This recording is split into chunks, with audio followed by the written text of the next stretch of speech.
It's my pleasure to, on behalf of the sponsoring groups for this evening's event, which is the Center for Human Rights and International Justice, the Department of Theology at Boston College, the Department of Fine Arts at Boston College, and the School of Theology and Ministry, to welcome you all to a lecture presented, slide lecture presented by Leo O'Donovan of the Society of Jesus. Father O'Donovan is a very good friend of mine. We have been close friends for many years. We taught together at the Weston Jesuit School of Theology in Cambridge before it merged in with Boston College to become what is now part of the School of Theology and Ministry. And we have stayed in regular contact since we were colleagues together just across the river in Cambridge. Father O'Donovan is the emeritus president of Georgetown University. He served as Georgetown's president for a dozen years. And he is also a visiting professor, a professor of theology at Fordham University and at the Union Theological Seminary in New York. In addition to his many forms of board service, he serves on the board of the Walt Disney Corporation, which may explain part of the inspiration for the illustrations that we're going to see this evening. I don't know. We'll allow Leo to tell us about that. Since leaving Georgetown, Father O'Donovan has continued as an active priest and theologian, publishing frequently in articles in the areas of theology, but also in art criticism. And he has lectured widely, especially including in Germany.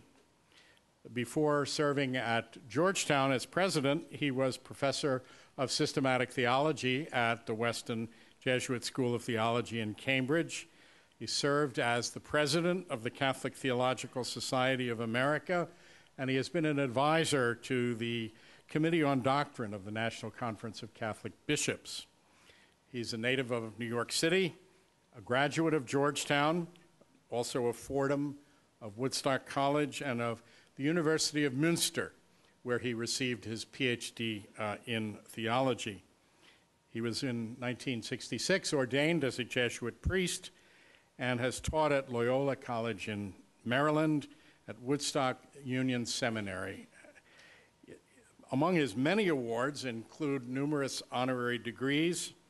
He is a recipient of the Tree of Life Award from the Jewish National Fund, and he is awarded he was made one of the Knight Commanders of the Cross of the Order of Merit of the Federal Republic of Germany.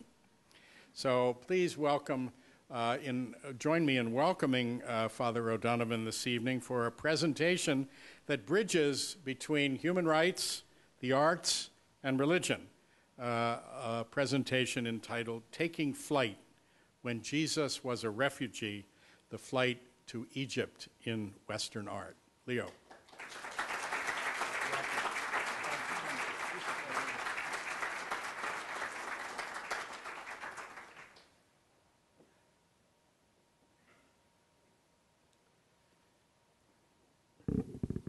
Thank you, David.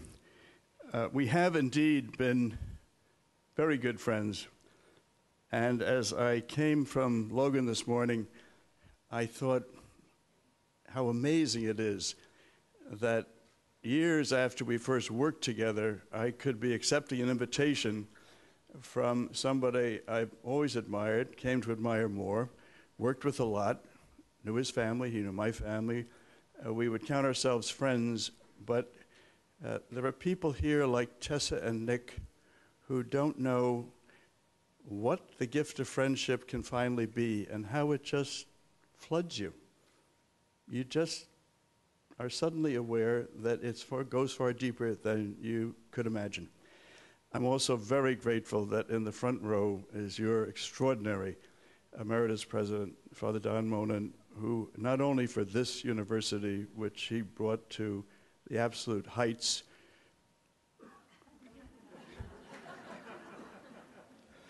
but for American higher education and Catholic higher education as part of it, made a contribution and continues to make a contribution which is incalculably important. There are many other friends here tonight, and I will not start, but we'll have a Q&A question period later, and you can ask me the toughest questions. Compared to the elegant intimacy of the diptychs in the infancy narrative of St. Luke's Gospel, even with all their historical import, the briefer story in St. Matthew's Gospel has a legendary and even exotic tone.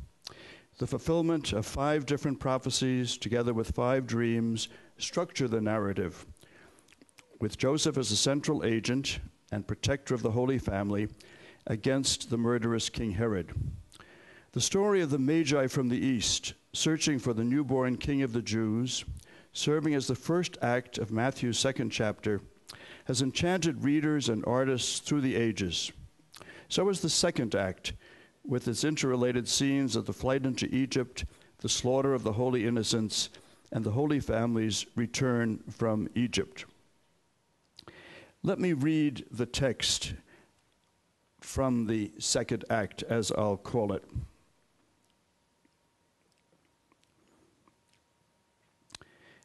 When Jesus was born in Bethlehem of Judea in the days of Herod the king, behold, wise men from the east came to Jerusalem, saying, "Where is he who has been born King of the Jews? For we have seen his star in the east and have come to worship him." When Herod the king heard this, he was troubled, and all Jerusalem with him. And assembling all the chief priests and scribes of the people, he inquired of them where the Christ was to be born. They told him, "In Bethlehem of Judea, for so it is written by the prophet, 'And you, O Bethlehem, in the land of Judah, are by no means least among the rulers of Judah. For from you shall come a ruler who will govern my people Israel.'" The Magi are instructed by nature, the star, and when they come to where they expect to find the King of the Jews, they're instructed by the scripture. Then Herod summoned the wise men secretly and ascertained from them what time the star appeared. And he sent them to Bethlehem, saying, "Go and search diligently for the child, and when you have found him, bring me word, that I too may come and worship him." When they had heard the king, they went their way. And lo, the star which they had seen in the east went before them, till it came to rest over the place where the child was. When they saw the star, they rejoiced exceedingly with great joy. And going into the house, they saw the child with Mary his mother, and they fell down and worshipped him. Then, opening their treasures, they offered him gifts, gold and frankincense and myrrh. And being warned in a dream not to return to Herod, they departed to their own country by another way. This is one, to my mind, of the most beautiful depictions of the Magi before the Christ child. It's by Hans Memling, a great Flemish painter who lived in Bruges, and at the end of I was going to say the last century, but that reminds you of when I was born. At the end of the 19th century, Memling was arguably the most popular painter certainly in America and in much of Europe, even replacing Raphael. He is no longer quite that popular, but he is a very great artist. What we have in this triptych, which comes from about 1476 to 77 and is treasured in the Alte Pinakothek, a great art gallery in Munich, is 3 panels. To the left, the birth of the child. In the center, the attendant kings worshiping the child. And on the right, the presentation in the temple. What do you notice about the central panel? Let me give you a detail of it.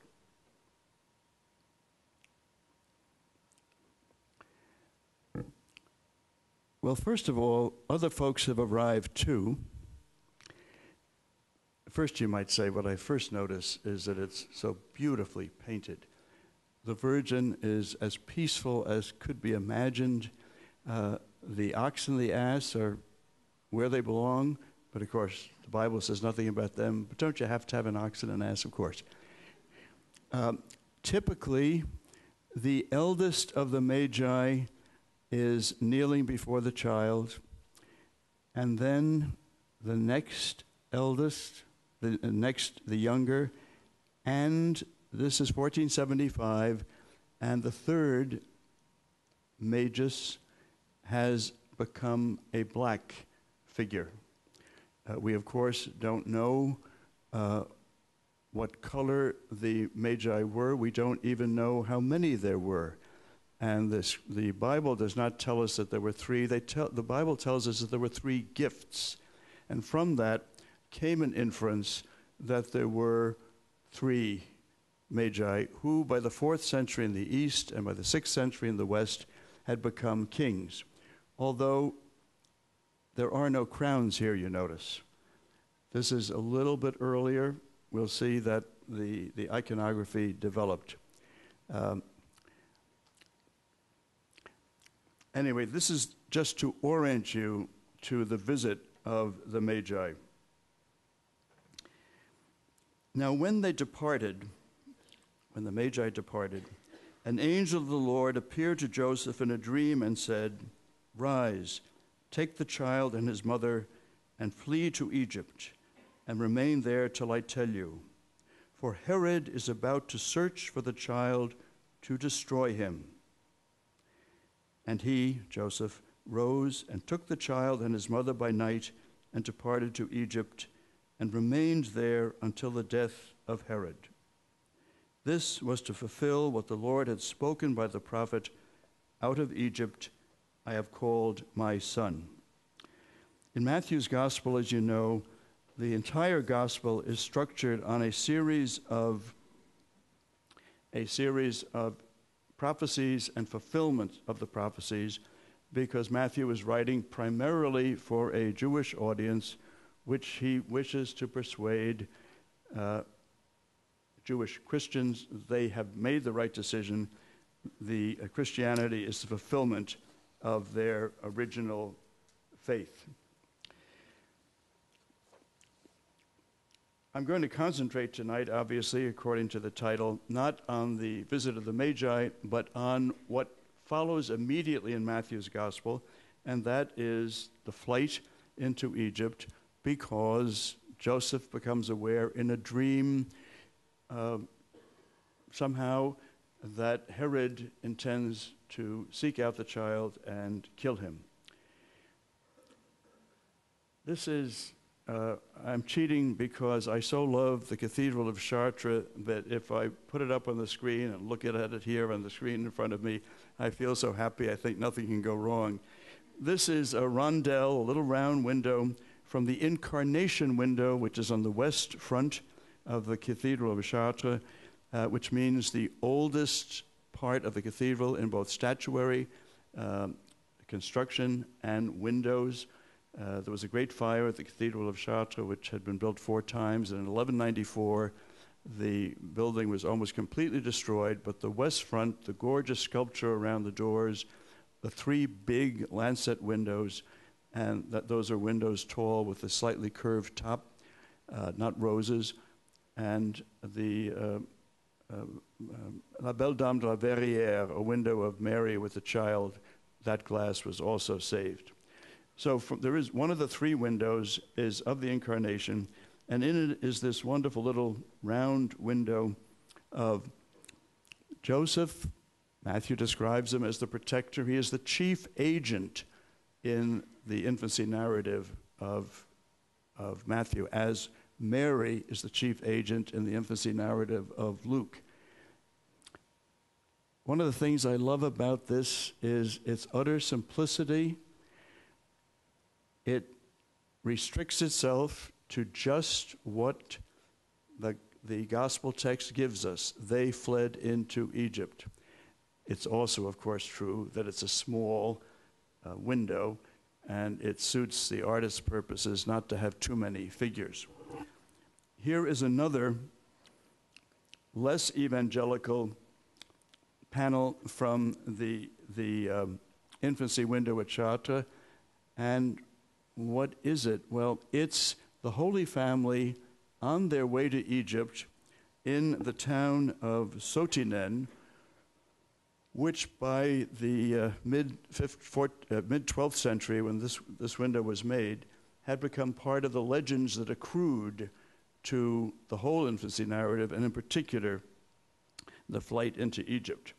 So you can see in the left all the houses of the town.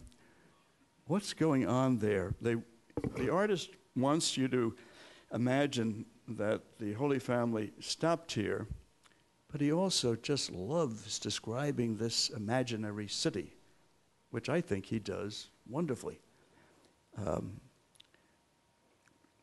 Here is something not from France, but about the same time, just a little bit later, from Italy. This is, the artist's name is Bonanus of Pisa, and this is called The Flight into Egypt from the cathedral in Pisa, and it's about 1179, so about 20 years later than the Chartres window. Typical palm tree for the journey. Joseph looking a little bit weary. Well, he should. He's been walking. Mary and the child on what I guess is a donkey. It looks a little bit more like a horse to me. And up here, in Latin, they fly into Egypt.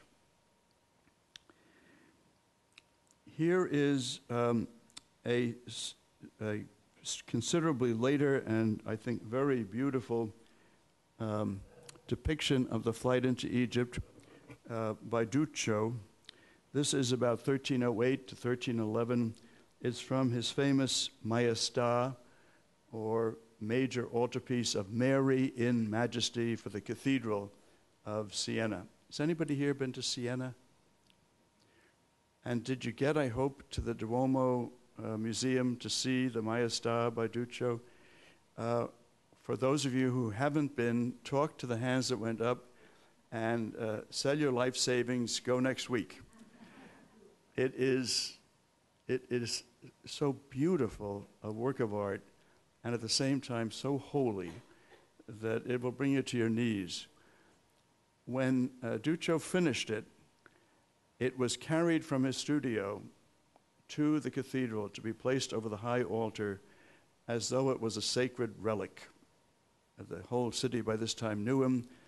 He had been painting there for some 20 years, and the anticipation was extraordinary. On the front of the Maestà is a magnificent central panel of Mary surrounded by angels, and a few of them she's seated in a beautiful wooden throne with paneling, and several of the angels sort of peeping over the top of the panel to get a good look at her and the baby. It's adorable. And then the saints of the city are there, and other scenes from the life of Mary and the child. On the back is the Passion narrative. Why would you guess the painting would be done this way? It's a very large work, which has been in part dispersed all over the world, but a good deal of it is still in Siena, and above all, the Virgin and Child from the front. Why would it be painted that way? Well, the front, the compassionate side, if you will, the mother and the child and the attendant scenes would face the people, whereas behind would be the clergy, and they would be presented with the Passion narrative.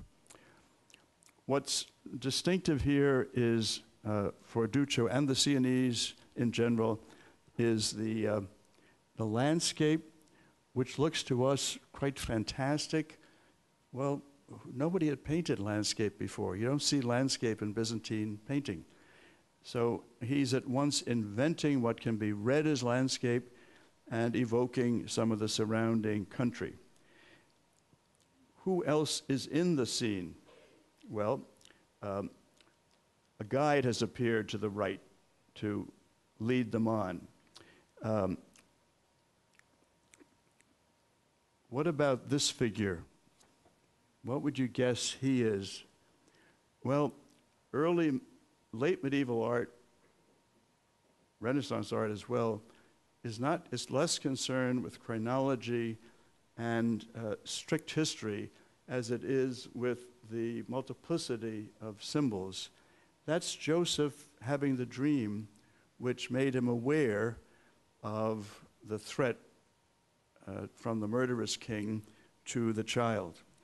So he has the dream, and then he takes, and this is the text describing it, he takes the family towards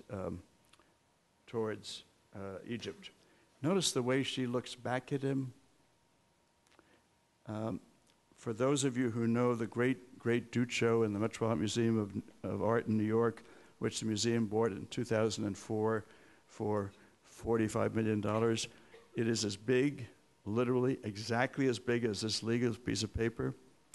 And if they'd asked twice the sum, it was worth it. It's just the most gorgeous painting. She's looking with that same kind of pensive,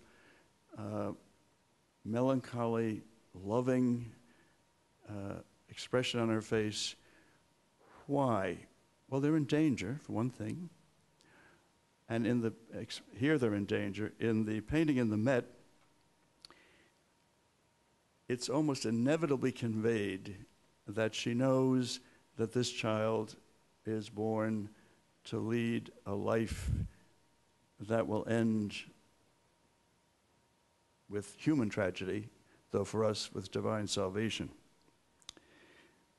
This is Duccio, the flight into Egypt. Here is a detail of the central panel. You can see the guide a little bit more. The wonderful angel giving the message to Joseph, and a little bit more of the detail of the landscape in the background. Notice that it's quite flat. They hadn't discovered perspective yet, but for my taste, what it lacks in perspective, it more than achieves in its simplicity and immediacy. And you have to remember that it was next to, it would be crowded around with other such images. So the simplicity in a way, especially for Western taste, brings you more into it. There's another famous, from about the same time, a few years earlier, a famous image of the flight into Egypt with similar simplicity done by Giotto, who was Florentine, Duccio was Sienese, and in the famous Scrovegni chapel in Padua, the whole chapel is decorated with frescoes, and there is a Giotto there of the flight into Egypt. Let's move forward roughly a century and a half, and we are still blessedly in the realm of great simplicity. Does anybody recognize the artist? Betty Ann? Yes, it is. It's Fra Angelico. And once again, we have Joseph. Out of reverence, he's put behind. More likely, if he's leading them, he would have been in the forefront. But that's too literal to really matter. Down here is Surge Accipe Purum, rise, take the boy, and that's an abbreviation for and his mother, and I can't read that, and fly into Egypt, Fuge in Egyptum. And then it has the abbreviated Latin for Matthew 2. Notice the town up here. That would be, of course, Bethlehem, from which they're fleeing. The landscape is similarly stylized, a little surrealistic. Don't you love the trees? Well, you've seen trees like that in Italy, except they're not quite as perfectly stylized as these. Fra Angelico depicting an event which is still very simple, but even Fra Angelico shies away from suggesting the danger of the scene. I got the idea for working up this talk with these slides because I just kept having an intuition that there's something wrong with our Western depiction of the flight into Egypt. And so I began looking at imagery, and then I realized that the main thing that's wrong is that the danger, the threat to the child, the violence of the scene is all washed out and aestheticized. It's undoubtedly beautiful. Whoops. It's undoubtedly beautiful. But how do you relate to it? You do not relate to it the way the text suggests, get out of here. The text has an urgency, which the Latin inscription might, for learned people, call to mind, but the great majority of people who would see this painting would not read Latin. Now, the monks for whom Fra Angelico painted it would indeed, but not even all of them.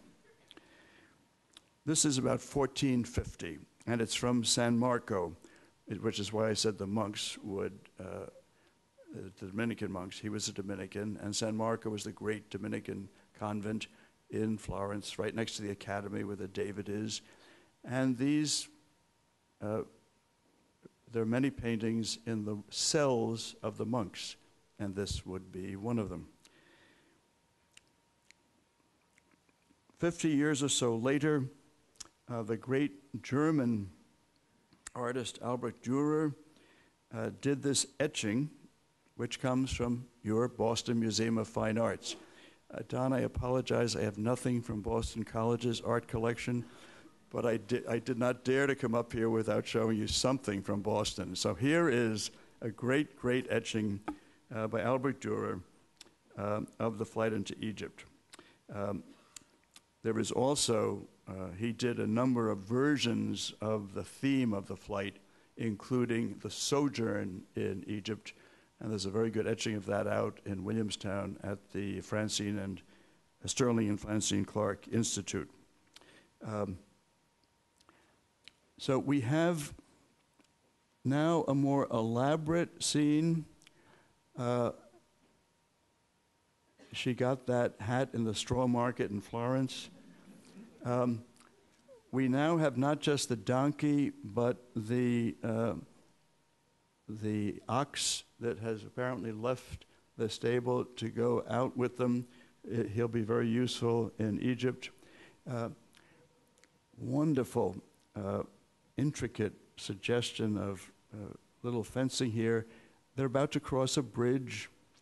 The forest in the background is magnificently handled, and as in the Bonanas of Pisa with the palm tree, remember that very simple relief? They're getting close because there are palm trees, and indeed a densely wooded area, which you would not have seen in Palestine. Dürer also did a famous piece that's in Dresden called The Seven Sorrows of the Virgin. And there, one of the sorrows is the flight into Egypt. So Dürer was aware that one way to interpret the flight is that it was a sorrow of the Virgin. And he put that into this famous piece that's in the museum in Dresden. Here's a favorite of mine. This is called, it's about the same time as the Dürer, perhaps a little earlier. The Dürer is about 1504. This is 1490 to 1510. We don't know who made it, but it was done for a cathedral in Castile, in Spain, and would have been a big altarpiece with other things around it. But what the Metropolitan Museum of Art has is this central sculpture. It's about life size, and it's in remarkable condition. Her which hand is it?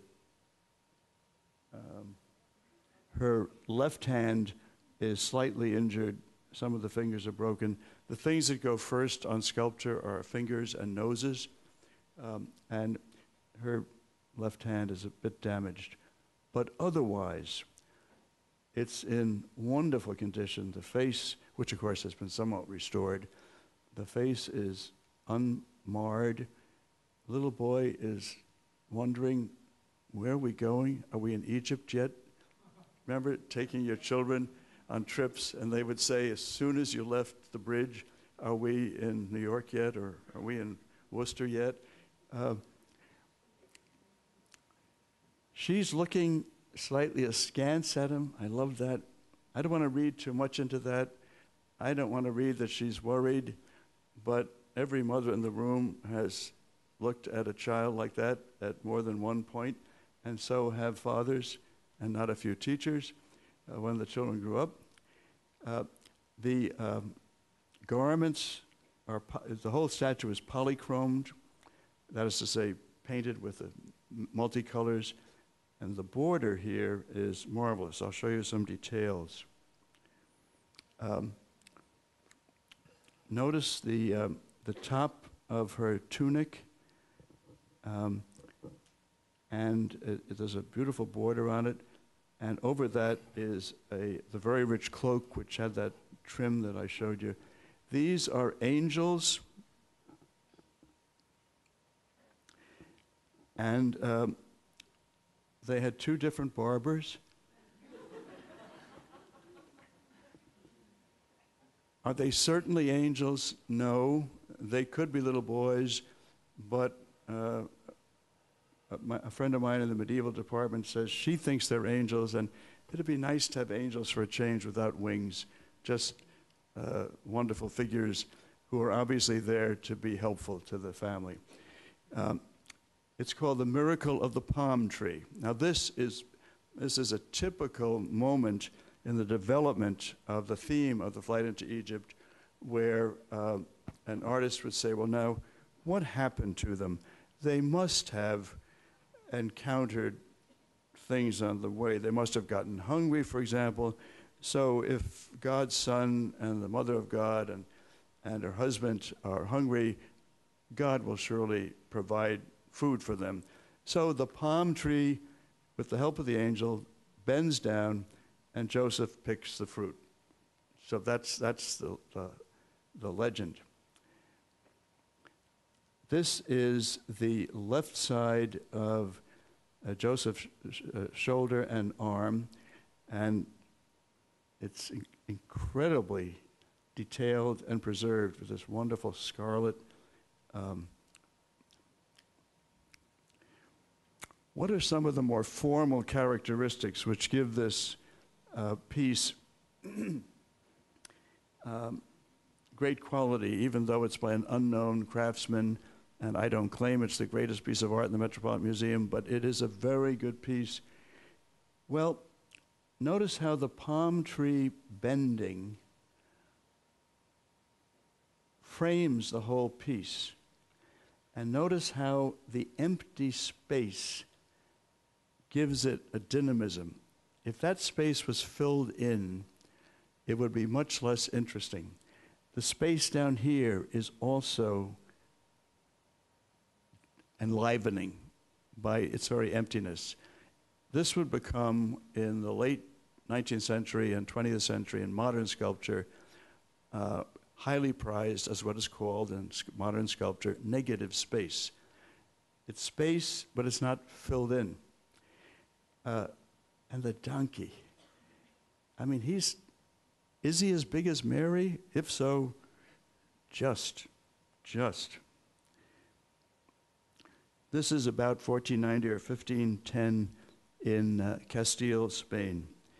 Let me take you back to Flanders. This is the great Flemish painter Gerard David, who lived from 1450 to 1523. He was the most important Flemish painter after Memling, and this is his Rest on the Flight into Egypt, about 1515. It's oil on panel, and it's from the Metropolitan in New York. The rest on the flight into Egypt becomes probably the most frequently painted or sculpted or etched aspect of the story, which of course is, the rest is not portrayed, is not mentioned in the scripture, but it's imaginable. So she is actually suckling the child. Joseph is also off doing some work, to probably collecting firewood. No, I'm sorry, I couldn't. That's actually their arrival. That's their arrival, and she is then later seated, resting. In the background would probably be the Bethlehem they left, looking improbably grand, and certainly not what they would have really left.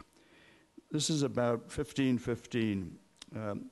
Here is almost the same time exactly another version of the rest. Do you recognize, does it remind you of anybody perhaps? I mean, of an artist? Well, there's something of Leonardo in it. By way of Luini, and it is in fact by Fra Bartolomeo. He was a brother in a religious congregation, and he painted in 1509. It's in the Getty in Los Angeles.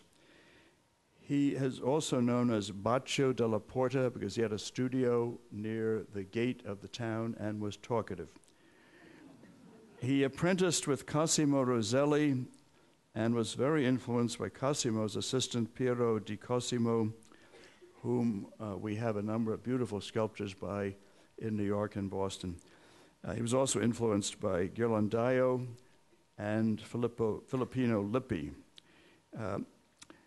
He was a great admirer of Savonarola and painted probably the most famous portrait of Savonarola in 1498.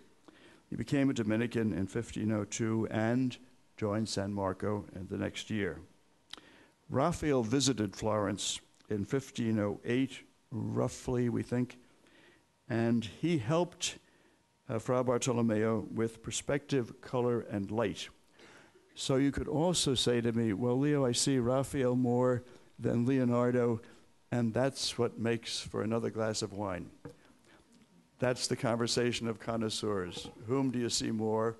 And if we don't have the documentation, it's a matter of how skilled you are in reading the painting.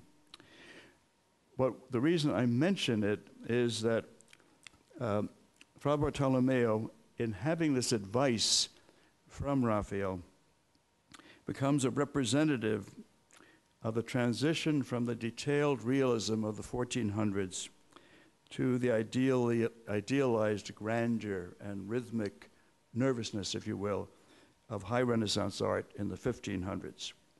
So we're moving very far beyond Fra Angelico. What else do you notice?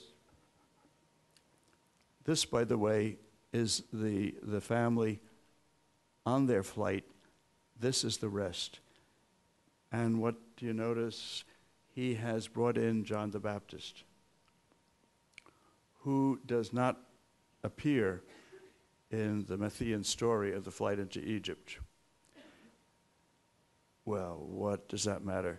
I'm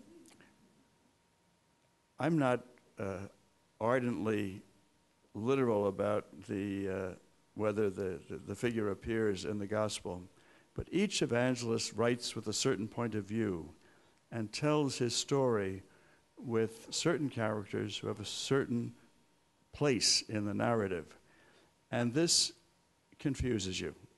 So, okay, it's a beautiful painting, but if you're going to commission a flight into Egypt for a chapel that you're involved with in the future, don't let the artist add John the Baptist. Have a separate painting of John the Baptist if you're an ardent Baptist.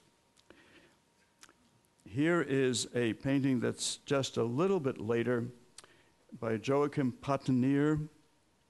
Fascinating painting. He was Netherlandish also. Is this from the Prado? Yes, this is from the Prado in Madrid, which has probably the best collection of Pateniers. It's the rest in the flight into Egypt. And at first you think it's just put in a fantastic landscape. Here's Joseph out preparing some food. These are their provisions, but it's full of details of what befell the Holy Family according to a accruing legend on their trip. This is the field of wheat. Herod's soldiers were said to have gone out and asked the farmers, when did that young family come by? And the answer was, when we were sowing our wheat. And miraculously, the wheat all grew up so that the soldiers would be confused about the chronology. This is a temple which, it was said, the Holy Family passed, and the idols fell down from the battlements. Patenier is generally considered the father of Western landscape. And in fact, most of the painting is landscape and is by Patenier, and very likely the Virgin and Child were done by an assistant in his studio. This is a very bad slide, I'm sorry, but I wanted to show you, or at least bring to your attention, a very important painting by Titian called The Flight into Egypt of about this period, 1508, from the Hermitage. What you have here clearly is not so much a flight as a bucolic idol into the garden with people disporting themselves, very well-dressed guide, resting animals, gorgeously painted background. The loss of the sense of threat is all but complete.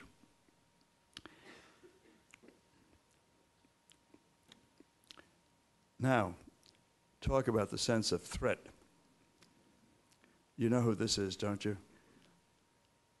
This could only be, forgive me, folks, but that could only be Caravaggio. Nobody painted the backsides of angels like Caravaggio. This is from the Doria Pamphili in Rome, and it's gorgeously painted. It's from just before his high period. It's about 1596. And what's happening is that Mary and the child have been lulled to sleep by the angel playing the violin. Look at Joseph looking at the angel. From a text which we know to be by Noel Baldwin, and the text is, Quam pulchra es, how beautiful you are, which is a text in honor of Mary based on a verse in the Song of Songs from the Old Testament. So it's an incredibly beautiful, fantastical imagining of what may have happened to them. Picking this theme of entertainment up is a painting by someone from the studio of Guercino called Rest on the Flight into Egypt. The Caravaggio is about 1596 to 1597, just before the high point of the last decade of his life when he did his most famous paintings. But the previous painting is clearly an intimation of what was to come very soon. This is from Guercino's studio, and I show it principally because of the repetition of the theme of the entertaining angels, except that there are now three of them. Joseph is given time off to enjoy the music, and it's a different version of the mother and child. She's not fallen asleep. She's perhaps even a little anxious. And this, I also show it because it comes from the Loyola University Museum of Art in Chicago at Loyola University of Chicago. Many Jesuit schools have great art, and it gives me pleasure to show you this piece from Luma. Their museum is called Loyola University Museum of Art. Here again is a poor slide, but it shows you Rubens's rest on the flight into Egypt from the Prado. Talk about losing any sense of danger. This is a garden of love. Mary and the child look almost as beautiful as one of Rubens's wives. The Cupids, St. George, two ladies of the court. I mean, it's incredibly beautifully painted and composed. Look the way the landscape falls off to the back. It's just, it's gorgeous painting, but it's not the flight into Egypt, as Matthew imagines it and tells the story. Better, if only because it's a nighttime scene, is Adam Elsheimer, who had a very short life, 1578 to 1610, did not paint a great deal, but was very influential. He painted chiefly on copper, smaller copper plates, and because he had such an uncanny sense of composition and such mastery of color, he was very influential with painters of the period, and scolded by some for being lazy. Well, you know, if you could do that, I figure you could take the rest of the year off. But, the stars, the reflection of the moon in the lake, the fire over here, it's just incredibly well done. And like it, but 50 years later, is a Rembrandt of the flight at night. So two nocturnal scenes. You might at first think it was a nativity, but it's actually showing the family at a fire on their way to Egypt. That's Rembrandt about 1647, and it's from Dublin. We see too little Latin American art, and I apologize for showing you only one piece when I could have shown you many. But this is by Miguel Cabrera. It's called The Flight into Egypt, and it comes from the mid-18th century. Cabrera was, along with Cristobal de Villalpando, the greatest painter of colonial Mexico. Does anybody know where you can find a Cabrera in Boston? The Museum of Fine Arts is very proud to have bought one just a few years ago, and it's very prominently displayed in the new Art of the Americas wing. It's the only piece of significant colonial art that the MFA has, but it's indeed very significant. This is full of the legends. She's borrowed the hat from Mary in the Dürer etching and has flounced it a bit. The palm tree, which would feed them, the accompanying angel, the miraculous water, the temple from which the idols fell down. There's a great deal of detail indicating the miracles that accompanied them. Isn't that, it's just gorgeous, isn't it? The dignity of the woman, it's almost haughty. They've just crossed by boat, and the angel that accompanied them is doing her reverence. The sky is endless, and the birds are not in the sky, they're flying through it. This escarpment is, on the one hand, utterly plausible as a rock outcropping on a shore they might arrive at, though of course not in Egypt. But it gives her even greater height. Even the donkey looks more alive. Joseph has not yet gotten out of the boat. This is Giambattista Tiepolo at the end of the 18th century, who was just a genius with color and light. And to my mind, this is an incredibly beautiful painting. He did many versions of it. He did paintings of it. He did little pastels. The first time I saw this was in a small pastel, probably was a sketch for the painting, but it might have been done independently at somebody's request. What's missing, however, is the basic, in everything I've shown you, though the simpler the painting, the less it's obviously missing, is any sense of what really is intended by the text, that the family was endangered and fled as refugees to Egypt, where, while Matthew does not say it, one can only imagine that he would support his family by working as what? A migrant worker.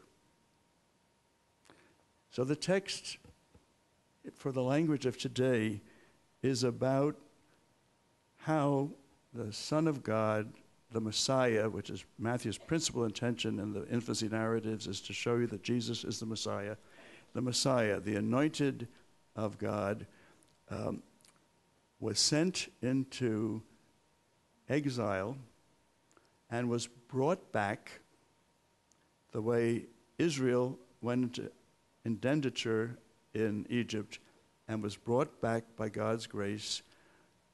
Jesus goes to Egypt, endangered, comes back a new Moses and an even more powerful Moses.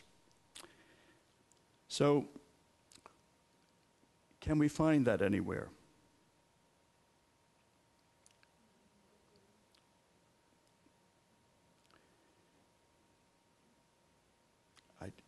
It still gives me chills, I have to admit.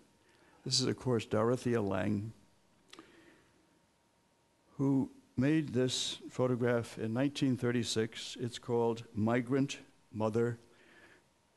It may well be the most overexposed piece of art in American history, almost certainly the most overexposed piece of photography, but it's still indispensable, essential. He took 5 exposures of the woman whose name is Florence Owens Thompson. She was 32. And he took the 5 exposures in 1936. They had been living in a tent. They were migrants. And he chose this one. She chose this one, pardon me. She chose this one. Do you feel sorry for her?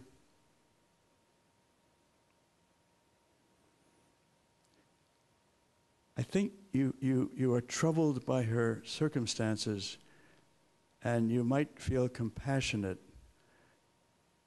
But to me, the woman is so strong, despite the circumstances. And in a way, she reminds me of Ma Joad in The Grapes of Wrath, about whose circumstances you may feel very badly, but whom, above all, I think you admire. So you're prevented by the story in Steinbeck, the image in Lange, from any condescension. You're prevented by the art from feeling in any way superior, even with compassion. It's a work, I think, it was a photograph, a photograph is a glimpse taken at a moment, but how wonderful that the 2 children are looking away. Imagine if we saw their faces looking out at us. The whole effect would be drastically different. And this, by the way, is the 3rd child, whom many people don't notice.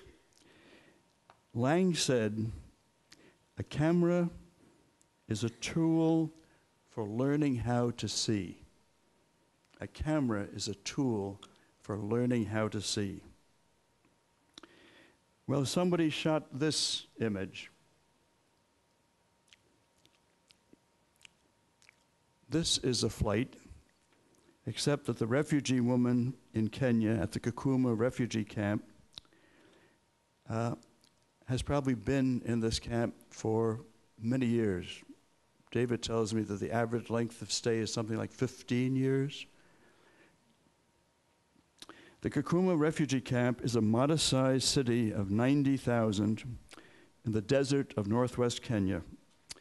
In it are Sudanese, Ethiopian, and Somalian refugees, mostly, but also Congolese, Burundians, Rwandans, and Ugandans. It was founded in 1991, and to leave it, you need permission. So it's both a sanctuary and a prison. It's administered by the United Nations High Commission on Refugees.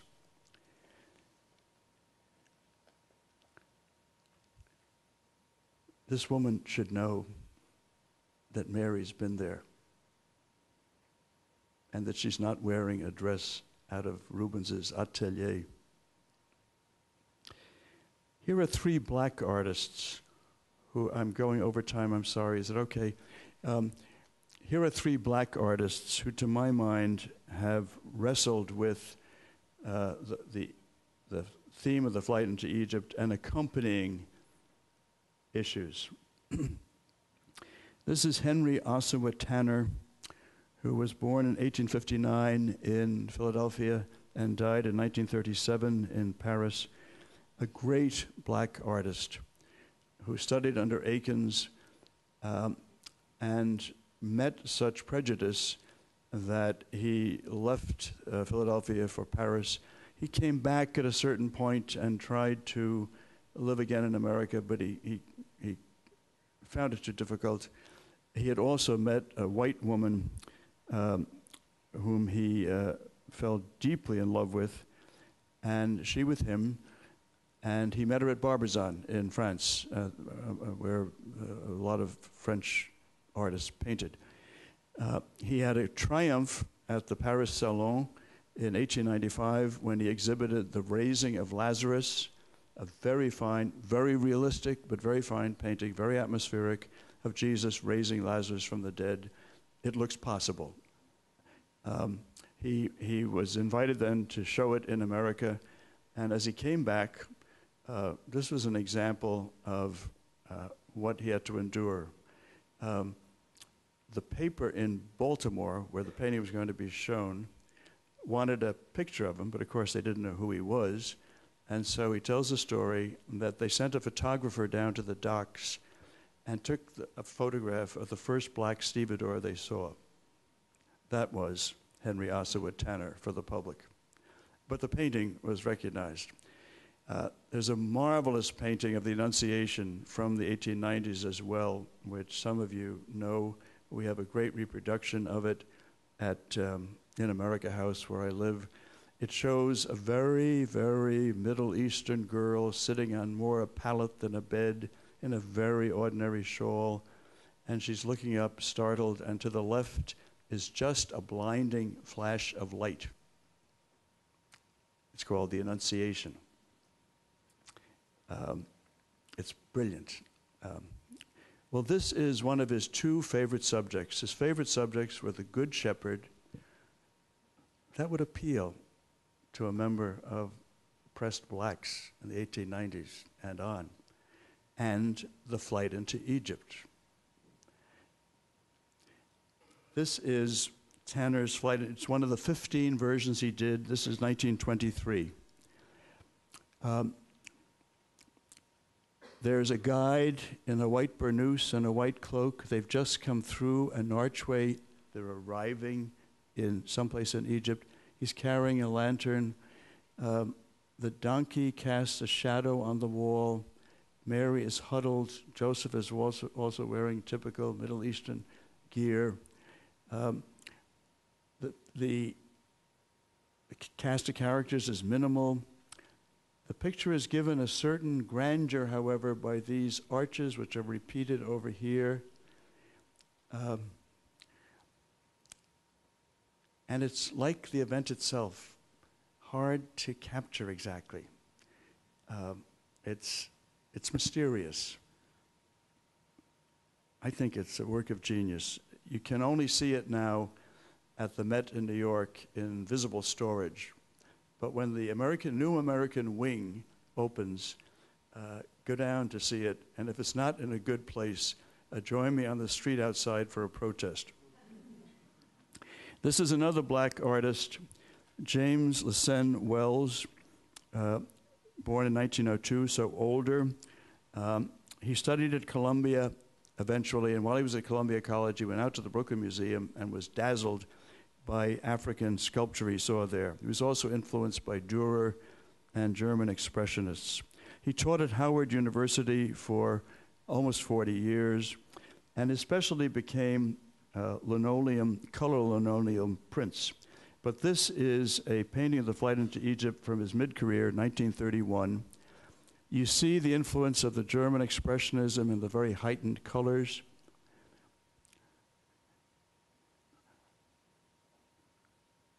You have a sense that this man, like Tanner, would not want to draw the flight into Egypt prettified with lots of accompanying attendants or even angels. It is, again, painted with a sense that this represents his people in many ways. A much stronger statement is by Jacob Lawrence, and this is from the Harriet Tubman series. This is called Forward. This is about the people in exile, not the family, but she's carrying a gun. Violence is perhaps imminent. Lawrence was, when he did this painting in 1967, for about 30 years at that point, the best-known black artist in America. He had done the famous Migration series in 1940 about black people coming from the south to the north in the United States for jobs, the great black migration of the 30s and 40s, with which the immigrant or refugee status of the Holy Family is obviously closely connected. Two more lyrical 20th century efforts, well, 20th and then early 21st century, are by Sadao Watanabe, a Japanese-American who did this flight into Egypt in 1982. He specialized in biblical prints in the folk art tradition of Japan. It's very charming. It's very charming and lyrical and skillful. But to me, it's a side track. It compared to what Tanner was doing, this is not the way to go. Still less is this. This is by John August Swanson, born in 1938, lives in Los Angeles. He's very committed to social justice. He's a very serious Christian. But this flight into Egypt is accompanied by a shower of stars, as many angels as could be ordered up and gotten into the panel. It's a triptych. They're on Durer's Bridge. So I show it just to let you know that people went on, some people, but not many. It's very hard to find more contemporary images of the flight into Egypt, contemporary images. So let me take you back to something you saw at the very beginning. You notice this, I didn't want to talk about it, I just wanted to lodge it in your minds. This is the flight into Egypt, isn't it?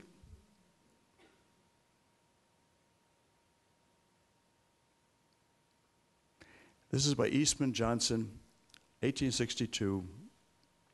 He was at the near the battlefield of Manassas in Virginia, And early on a gray morning, he saw breaking from the southern ranks a horse with a young father, a child, and a mother looking back to see if they'll be shot. And the painting is called The Ride to Liberty.